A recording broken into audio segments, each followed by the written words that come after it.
Sob forte pressão da bancada ruralista, no dia 17 de maio foi instalada a CPI do MST.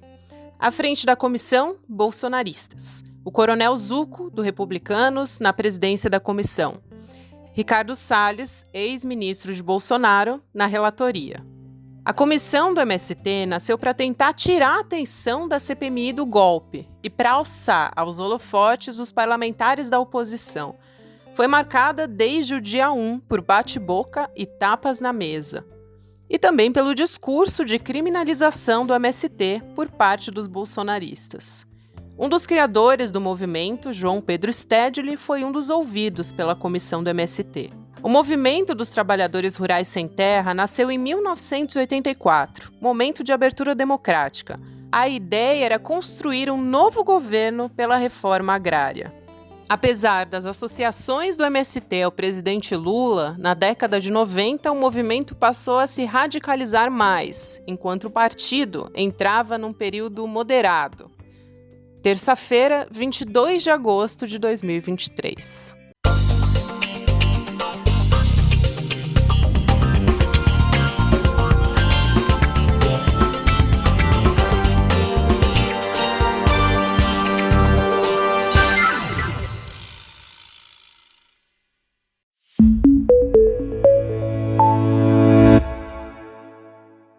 Olá, seja muito bem-vinda, seja muito bem-vinda. Eu sou a Gabriela Varela e esse é o podcast, o videocast em detalhes. Aqui, sempre com um convidado, a gente vai fazer um mergulho, analisar uma temática, uma notícia.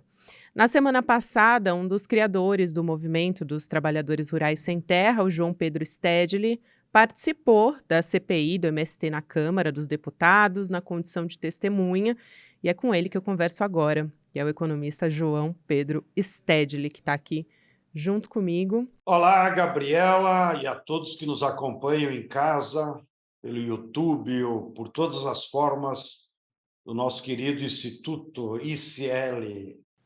Stedley, é um prazer. É um parceiro histórico das lutas populares do nosso povo.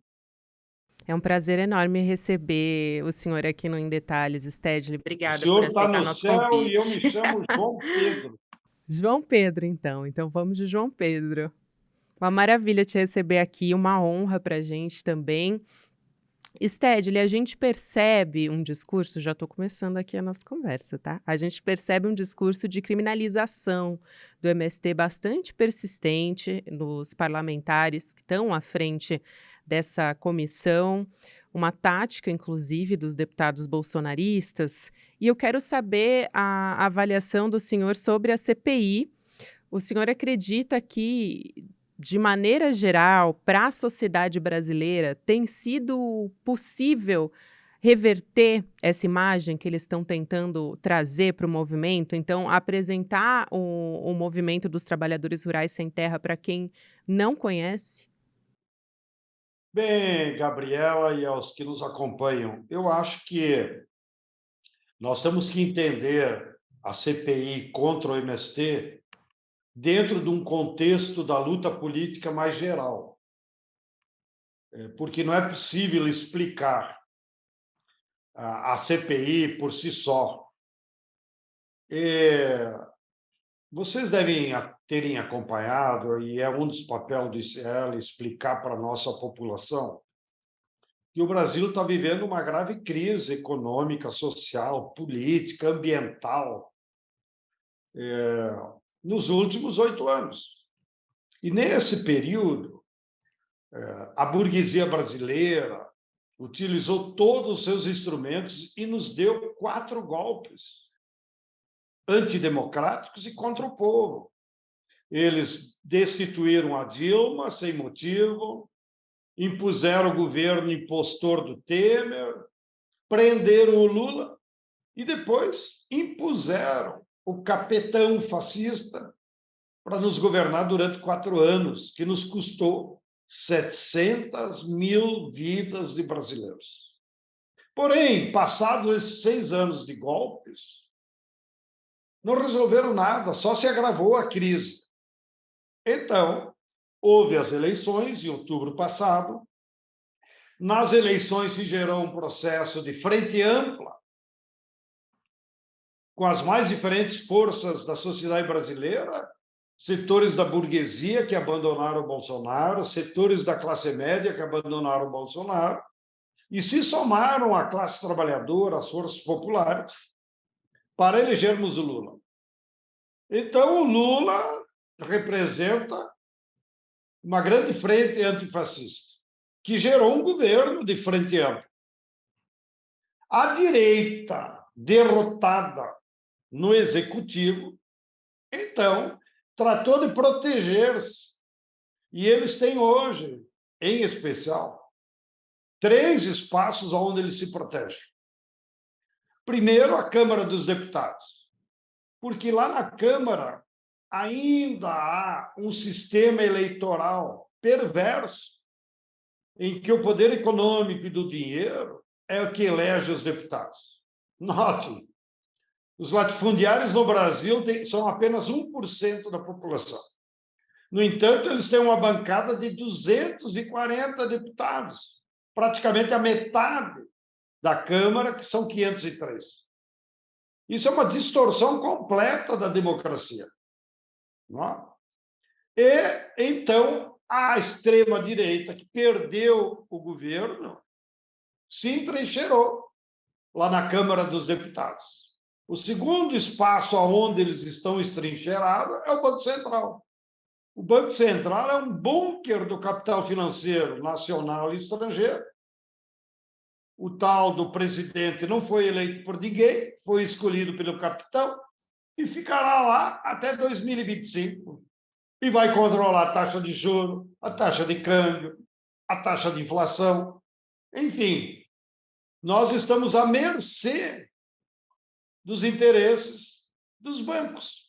Porque se esse cidadão tivesse o mínimo de dignidade, já teria pedido demissão, porque ele não representa os interesses do povo. O relator dessa CPI, que é o deputado Ricardo Salles, ele até disse que já tem informações para fazer esse parecer final. Inclusive, queria parabenizar o senhor pela sua fala na semana passada. Foi bastante importante e foi uma verdadeira aula, né, mostrando qual é realmente a realidade do movimento. Por isso eu pergunto se o senhor acredita que a sociedade brasileira, enquanto acompanha essa comissão, qual é o recado que fica para ela?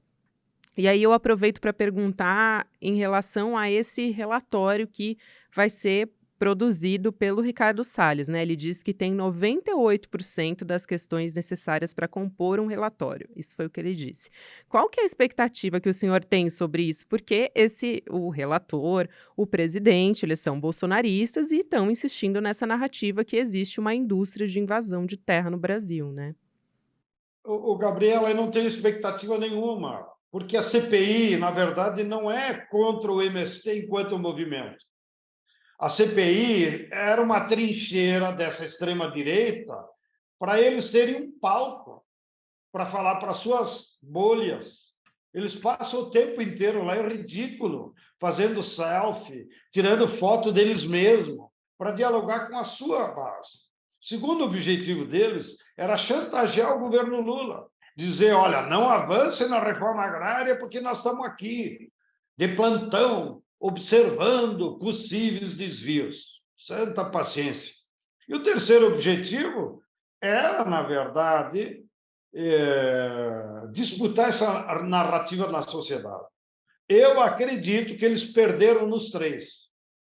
A narrativa que eles estão usando para suas bolhas nem sequer atinge toda a bolha da extrema-direita brasileira. Nós fizemos acompanhamento das redes e está cada vez menor a adesão que eles têm no seu próprio perfil. Na sociedade, pior ainda. Por quê? Porque na sociedade, a imprensa em geral, as entidades da sociedade brasileira se deram conta que isso era um palco de uma espécie do teatro do absurdo, que não era sério o que eles queriam fazer lá. E o governo também, no início, na nossa opinião, dormiu no ponto, como a gente diz no popular, não se deu conta que a CPI era também contra eles.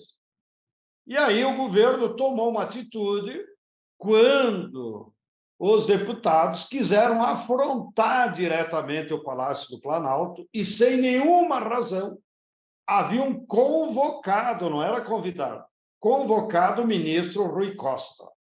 Os ministros que já passaram por lá, do MDA e da Agricultura, até tem algum sentido ouvir a opinião deles. E eles foram convidados.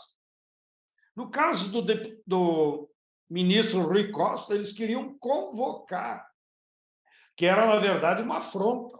Foi aí, então, que o governo se deu conta, na nossa opinião, da verdadeira natureza da CPI, que não era só contra o MST. E aí o governo agiu e acionou os seus líderes na Câmara para que aqueles partidos que já fazem parte da base do governo, que eles mudassem os seus representantes lá na comissão. Em vez de ter deputados fascistas, como eles têm na base, que eles deveriam colocar deputados, pelo menos, que apoiassem o governo. Com isso, então, o Salles se deu conta, perdi.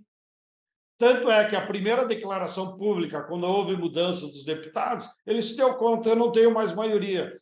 Então, e eu não posso mais pedir nada para o Lira, porque foi o Lira, com uma canetada, que impediu que o Rui Costa fosse à CPI. Então, com isso, a CPI, que eles queriam prorrogar por mais 180 dias, que ia até dezembro, com isso a CPI perdeu a função e vai terminar agora em setembro. E o relatório vai seguir a mesma correlação de forças. O Salles pode escrever o que ele quiser no relatório dele, com as mentiras que ele quiser, mas os parlamentares que apoiam o governo estão preparando um relatório alternativo e no dia que houver votação, pela maioria governista, será aprovado não o relatório do Salles, mas o relatório da bancada dos deputados que apoiam o governo. Muito importante esse bastidor que o senhor traz aqui, João Pedro. E eu queria também perguntar a respeito do presidente da Câmara, Arthur Lira, porque ele sabe que a CPI tem uma maioria governista nesse momento, né? E aí ele está querendo negociar com as lideranças do Centrão uma troca nos participantes da CPI. Isso foi uma notícia que saiu no dia 16 de agosto, agorinha, dizendo então que ele quer garantir uma maioria ligada ao agronegócio, né? Mas isso só se os parlamentares evitarem um confronto com o ministro da Casa Civil, Rui Costa. Essa é uma notícia do portal UOL, da reportagem do portal UOL. Eu queria saber se o senhor está sabendo dessa movimentação, dessas negociações, e imagino que eles vão continuar realmente querendo colocar os ruralistas, porque eles sabem, né, principalmente depois dessa última semana, que até a deputada Sâmia Bonfim disse que, na realidade, o MST estava sendo uma oportunidade ali para que a sociedade brasileira conhecesse o movimento, a sociedade que acompanha toda essa discussão, né?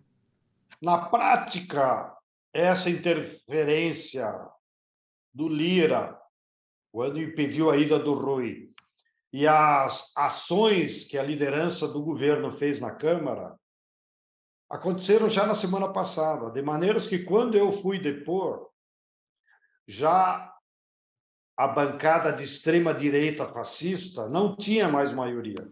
Já houve a mudança dos representantes dos republicanos da União Brasil na comissão. É claro que não houve nenhuma votação ainda para aferir o número exato de cada deputado. Mas eu percebia, e até por orientação dos nossos companheiros, muitos dos deputados reclamaram abertamente lá na comissão que antes eles eram titulares e agora não são mais. É claro, eles foram lá na comissão para me provocar, mas eles não tinham direito a voto. Porque, no fundo, o Lira também se sentiu confortável em tomar essa atitude, porque desde o início a comissão era uma artimanha do Salles, que queria uma projeção política para estar na vitrine da mídia, já que o objetivo principal dele, ele não entende nada de agricultura nem de reforma agrária. O objetivo principal do Salles era ter uma exposição de mídia para disputar as eleições em São Paulo. O que aconteceu? O próprio PL e os bolsonaristas puxaram o tapete dele. E ele ficou sem sigla para disputar a prefeitura de São Paulo.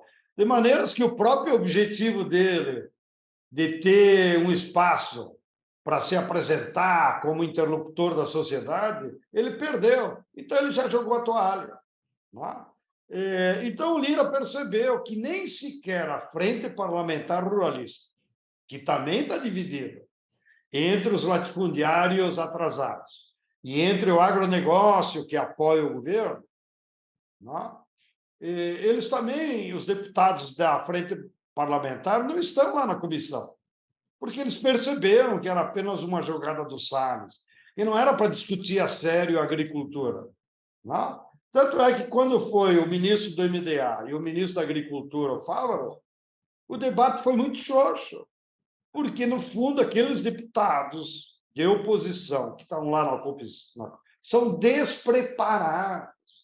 Eu ficava rindo, às vezes, porque, independente da profissão deles, que são a maioria delegados, ex-PM ou até membros das Forças Armadas, mas eles não tinham conteúdo, eles não tinham o que dizer sobre os problemas agrários, sobre os conflitos, quem são os responsáveis. Eles só ficaram com aquele discurso de extrema-direita, fascista, né? Chamando nós de comunistas. Imagina que eles, lá pelas tantas, um deles criticou abertamente a minha viagem à China, como é que eu tinha ido num país comunista, que lá as pessoas ainda passam fome, que o governo controla todo mundo. E aí eu retruquei para eles: vocês não têm que dizer isso para mim.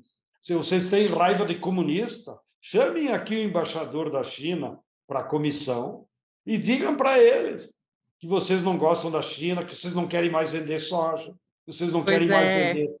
um dos Digam para a principais Suzano, para ela países. parar de vender celulose para a China, para ver o que a Suzana vai dizer para vocês. Então, eles têm lá suas contradições, mas eu acho que a CPI, do ponto de vista político e mediático, já acabou. E a disputa do relatório agora é apenas uma formalidade, que, inclusive, Gabriela, pode se gerar umas circunstâncias, que não seria a primeira vez, de a CPI terminar, inclusive, sem nenhum relatório. Uhum.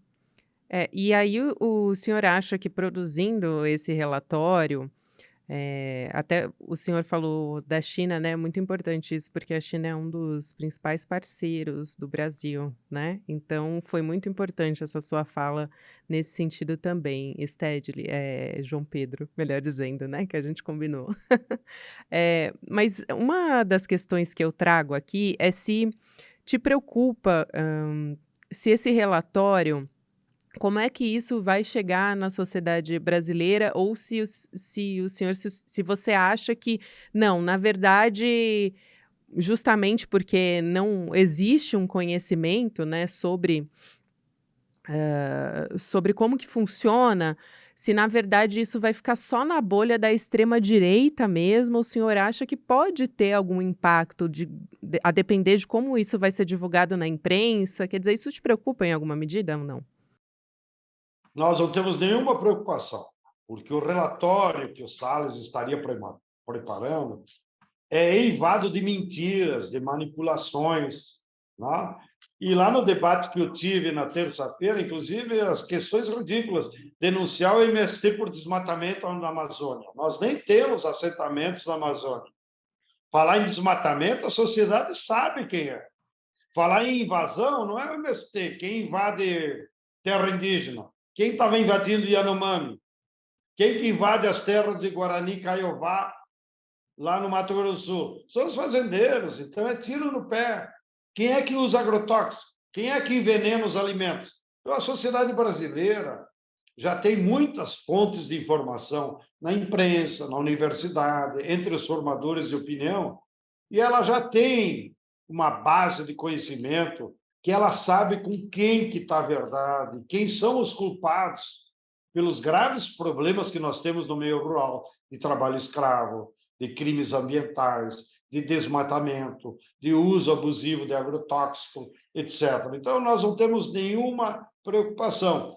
E, como já comentei, na verdade, a CPI foi um tiro no pé, porque todas as informações, quando chegaram à sociedade, ridicularizaram essa postura ignorante, maniqueísta desses deputados de extrema-direita, que já não tem mais espaço na sociedade brasileira, então se dedicam a alimentar a sua própria bolha com esses factoides, essas mentiras que eles criaram para eles mesmos. E mesmo na base deles, repito, eles perderam a audiência, a própria base deles percebeu que eram argumentos factoides que não tinham. Eu acho que a base deles está preocupada mesmo com as denúncias do Delgatti, com o acovardamento do tenente-coronel Mauro Cid, né? Com essa situação da outra CPI, de 8 de janeiro, que aí sim está cada vez mais evidente o financiamento que os latifundiários do Centro-Oeste fizeram para aquelas manifestações, para os acampamentos dos quartéis, né? E, portanto, a base ruralista mais de extrema-direita está mais preocupada hoje com a CPI do 8 de janeiro, que os envolve, e não com essa CPI que já nasceu claramente contra o MST e contra o governo. É, sem dúvida, ela serviu só para contribuir com a violência política, né, João Pedro. Agora, você falou a respeito de Ricardo Salles, né, e a exploração da Amazônia é muito claro que ele sempre defendeu a exploração, a regularização de áreas griladas, da mineração, até do garimpo ilegal também. E aí, só para dar um exemplo da atuação dele, a gente sempre importante lembrar aquela frase que ficou muito conhecida, que foi a de passar a boiada, que foi dita durante uma reunião ministerial. Isso de passar a boiada seria em cima das normas do sistema de proteção ambiental, né? Muitas dessas ações que ele defende se tornaram concretas de fato durante o governo Bolsonaro, porque a gente teve um verdadeiro desmonte de órgãos de defesa, de fiscalização, enfim. Eu quero ouvir o senhor a respeito desses anos de Salles como ministro. Qual que é a dificuldade para recuperar agora tudo que foi desfeito? O que me preocupa, principalmente no Brasil, é que é muito difícil ter uma política de continuidade. Então, por mais que a gente tenha agora a ministra Marina Silva, daqui a 4 anos a gente não sabe o que vem por aí também, né? Sobre esse tema da Amazônia, da defesa da natureza, dos desmatamentos, eu levei um livro lá na CPI, apresentei para todo mundo, que é um livro do delegado Saraiva. Ele foi responsável de várias delegacias da Polícia Federal em São Luís, no Amapá e em Manaus. E ele publicou um livro agora. E o livro dá os nomes aos bois, e quem são os madeireiros, quem são os corruptos, quem são os que desmatam a Amazônia e quem os protegia durante o governo Bolsonaro, citando claramente os Salles. Então, quando eles provocaram que o MST, os nossos assentamentos, faziam um desmatamento, eu mostrei o livro para todos eles e os desafiei. Por que vocês não chamam aqui o delegado Saraiva, da Polícia Federal?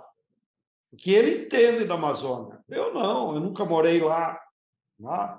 Embora tenha alguns deputados de vocês também moram lá. Citei o deputado Ayrton Faleiro, que é assentado lá na Transamazônica. Por que vocês não ouvem o deputado Faleiro? Ele pode explicar. Agora, olhando para o futuro, como você sinalizou, eu tenho a impressão que, nesse primeiro momento, o governo está limpando a casa.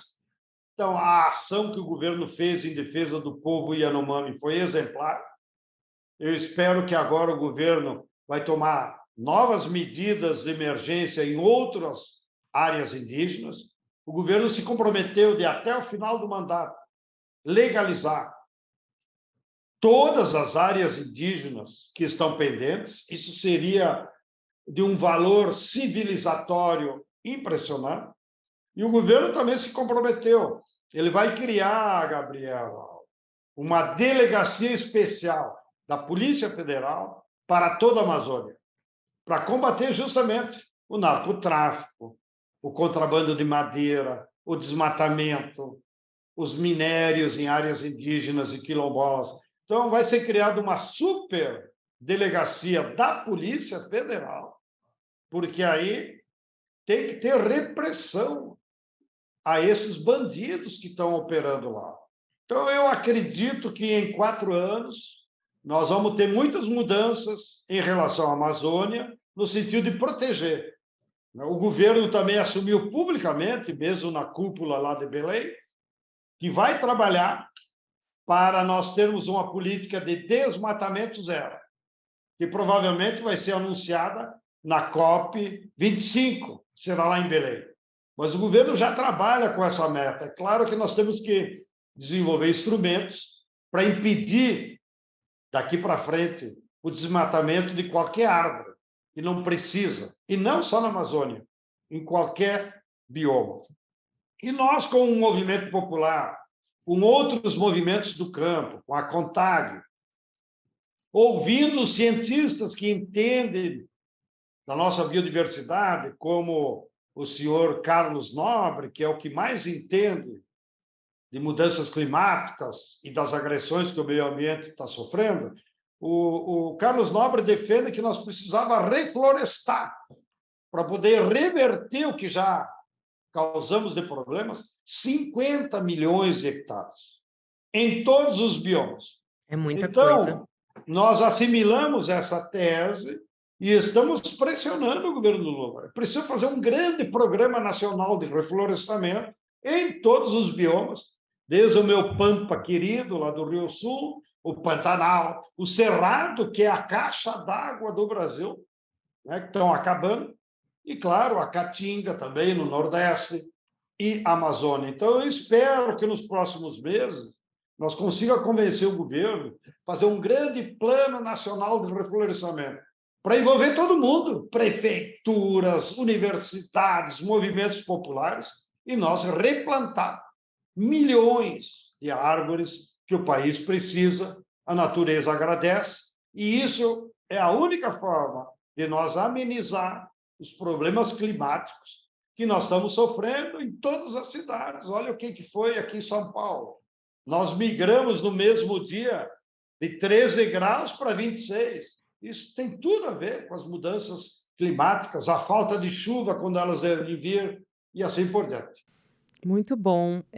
Stedley, eu quero me despedir de você, agradecer muito a sua presença, mas antes só queria deixar mais uma informação que eu achei muito positiva também, porque essa semana, também na semana passada, na verdade, foi fechado um acordo inédito entre o Brasil e a OEA para proteger os indígenas do Vale do Javari, que foi onde ocorreu o assassinato do Dom e do Bruno há um ano, né, o jornalista britânico e o indigenista Bruno Pereira.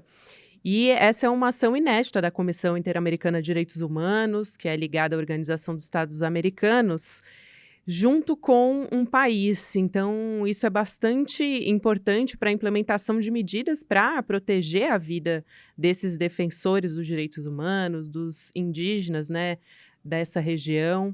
Eu achei algo muito positivo que a gente teve, assim, de mais recente também, envolvendo esse caso. Se você quiser fazer um último comentário, pode ficar à vontade também.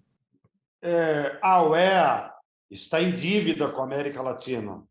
A OEA como dizia o Fidel, é o Ministério de Relações Exteriores dos Estados Unidos. Ela sempre defendeu os interesses americanos. Mas, simbolicamente, e nem é a OEA, é apenas a Comissão de Direitos Humanos da OEA, que aí sim tem servidores públicos honestos, sérios. Quero fazer essa diferenciação, porque no âmbito dos direitos humanos, é verdade que a OEA sempre teve uma postura mais progressista, ao contrário da Secretaria-Geral, do seu Almagro, que está lá, que é um impostor e só defende os interesses dos americanos. Então, sem desmerecer o acordo que houve, ele é mais simbólico e representa uma denúncia latino-americana. Agora, para salvar a Amazônia, para salvar o Vale do Javari, só tem uma coisa: Polícia Federal, Forças Armadas e Serviço de Inteligência. Eu soube, por exemplo, que o governo está fazendo acordos, nem sei com que país, mas nós temos mais controle de informações que vêm por satélite. Porque naquele território imenso, que é do tamanho da Europa, maior que a Europa, não há força policial suficiente que consiga reprimir. É preciso se antecipar. E se antecipar é só com trabalho de satélite, com fotografias que monitoram trânsito de aeronaves, trânsito de barcos, enfim. Porque esses dias, só para complementar, eu li no Twitter do presidente da Colômbia, o Petros, ele fazendo uma denúncia. Como eles conseguiram na Colômbia reprimir o narcotráfico que enviava a droga pelo Caribe para os Estados Unidos, que é o maior consumidor mundial de droga, e que alimenta, inclusive, o sistema financeiro americano, porque as contas bancárias dos narcotraficantes estão nos bancos dos Estados Unidos. Então, o Petros alertava, inclusive como uma consequência da cúpula que ele tinha estado em Belém, que a tendência daqui para diante é as grandes quadrilhas de narcotraficantes saírem do Caribe e utilizarem como base de proteção a Amazônia. E, a partir da Amazônia, então, enviar a droga para a Europa, para os Estados Unidos, dada a grande rede fluvial que há na Amazônia. Então, o trabalho da Polícia Federal e das Forças Armadas será redobrado, ainda mais com esse alerta do presidente da Colômbia. Mas eu sou esperançoso, Gabriela e os que nos acompanham. Eu acho que tem muita gente séria na defesa da Amazônia. O governo Lula está no caminho certo, corajoso, defendendo o desmatamento zero, na defesa dos povos indígenas. Eu espero que o próximo passo seja proibir a exportação de minérios, em especial ouro e diamantes, proibir a exportação de madeira, e com isso, então, nós vamos colocando barreiras legais e econômicas para nós salvar a natureza que afeta a vida de todos os brasileiros, não só do Brasil, mas também até da América Latina. Eu estive há pouco tempo no Uruguai. Eles estão, Gabriela, há mais de 8 meses, nunca tinha acontecido um inverno sem chuva. Não chove no Uruguai há 8 meses. É uma calamidade pública. Aí os biólogos deles e os cientistas foram pesquisar. Por que não chove? Que não veio a chuva da Amazônia, não veio a chuva das nuvens do Pantanal. Então, as agressões que nós fizemos aqui afetam a Argentina, afetam o Uruguai, afetam o Paraguai e assim por diante.